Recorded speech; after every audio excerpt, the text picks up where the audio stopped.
For a long, long time, Europe felt like a pillar of the global economy, rock solid. But today, its three biggest players, Germany, Italy, and France, they're really at a crossroads. So we have to ask a pretty tough question. Is their time of just guaranteed growth over? Yeah, what used to be a story all about prosperity and industrial power is now, well, it's a story of stalled growth, of aging populations, and productivity that's just not keeping up. The very countries we used to look at as models to follow are kind of becoming cautionary tales. So let's get into what's actually going on here. And this is exactly why it matters so much. I mean, look at these numbers. These three aren't just big players. They are the absolute core of the EU's economy. You add them up, Germany, France, and Italy, that's more than half of the entire economic output of the European Union. So when they start to struggle, believe me, the whole continent feels it.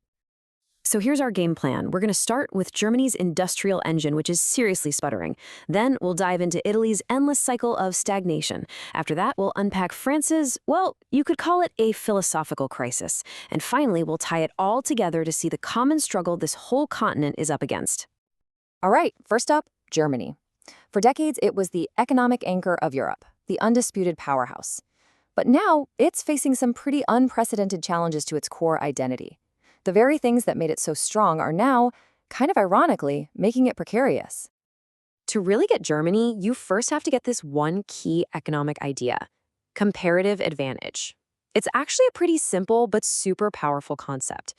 It just means that countries get rich by focusing on what they can do better and more efficiently than anyone else. And Germany's unique advantage was never, ever about cheap labor. No way.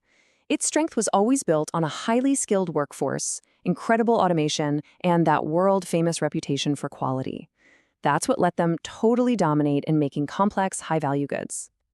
So, you might be thinking, if that model was so successful for so long, why is it suddenly in trouble? Well, it's because the ground has completely shifted under Germany's feet. It's been hit by a perfect storm of problems, both from the outside and from within. The energy crisis was a huge blow, taking away the cheap Russian gas that powered all their factories. At the exact same time, their legendary skilled workforce is retiring, and they're really struggling to bring in new talent. And to top it all off, global competitors are now making products that rival German quality.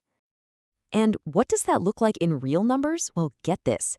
It translates to a staggering 750,000 unfilled jobs in the country's most important industries. That is a massive, massive hole in the manpower they need just to keep the engine running. So it really makes you wonder, is this the end for the Made in Germany brand as we've always known it? Or could Germany be changing tactics? Maybe shifting, kind of like a lot of American companies, to just focusing on its powerful brand while the actual production happens somewhere else. It's a fascinating question. All right, let's move on to our second case study, Italy. Now, Italy's problem isn't like Germany's. It's not some new, sudden shock. You could almost call it a chronic condition. It's this repeating, decades-long cycle of just stagnation. Italy's economic history kind of looks like a staircase. You get these incredible bursts of fast growth, like back in the 80s, but then they're followed by these long, flat periods where nothing happens. The problem is, the plateau they're on right now, it's the longest and deepest one yet, basically since the 2008 financial crisis. And that, of course, begs the question, if they've bounced back before, why can't Italy seem to break the cycle this time? Well, the answer seems to be a mix of old problems just getting worse and a whole bunch of new challenges popping up. A huge part of the problem, a really core structural issue, is just the size of their companies. I mean, the average Italian firm has just 3.6 employees. Compare that to 15 across the rest of Western Europe. These tiny companies, they really struggle to invest in new tech or get big enough to compete on a global scale. And making all of this so much worse is a massive brain drain. As Professor Billinori points out, Italy's best and brightest young graduates, they're leaving. They're going to other EU countries for better opportunities. And that is just a devastating loss of the exact talent the country needs to innovate and to grow. And that brings us to our third and final case study, France. Now, the challenge here is less about industrial mechanics and more, well, philosophical. It's a real clash between their beloved social model and the cold, hard realities of today's global economy. At the very heart of the French model is this concept called dirigism. Basically, this is where the government takes a really strong, hands-on role in the economy, creating these huge, state-owned national champions in everything from airlines to banking. But this created a really dangerous feedback loop. See, the state-owned companies would hire like crazy to keep unemployment numbers low. That forced private companies to offer higher wages just to find workers. Then, to cover those costs, everybody had to raise their prices, which just fueled inflation and kicked off this vicious wage price spiral. So this leaves France stuck between a rock and a hard place. Its population is aging, its best young people are leaving, another brain drain. Those famous retirement benefits are becoming totally unaffordable, and its industries just aren't competitive anymore. But anytime the government tries to make a change, people fiercely resist to protect their social benefits. You see, the country's entire identity is really built on this social model that's meant to guarantee a high quality of life. But in today's hyper-competitive world, this fundamental, almost painful question becomes pretty much unavoidable. Okay, so let's zoom out for a second.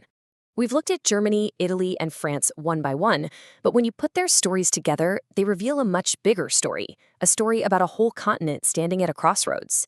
This is really about the road ahead for all of Europe. And when you put it all together, you start to see these common threads weaving through all three stories. They're all battling aging workforces, productivity that just can't keep up, incredibly intense global competition, and this political gridlock that makes it almost impossible to pass the painful but necessary changes. And the stark conclusion you're left with is this. For the very economies that basically defined modern prosperity, the era of guaranteed growth is over. It's done. The systems that worked so well for decades are now cracking under the pressure of new global realities. Europe's economic giants are really facing a moment of truth. It's a test of their ability to reinvent themselves. And in this new, tougher, more competitive era, the defining question for each and every one of them is actually pretty simple. Who's going to adapt and who is going to stagnate?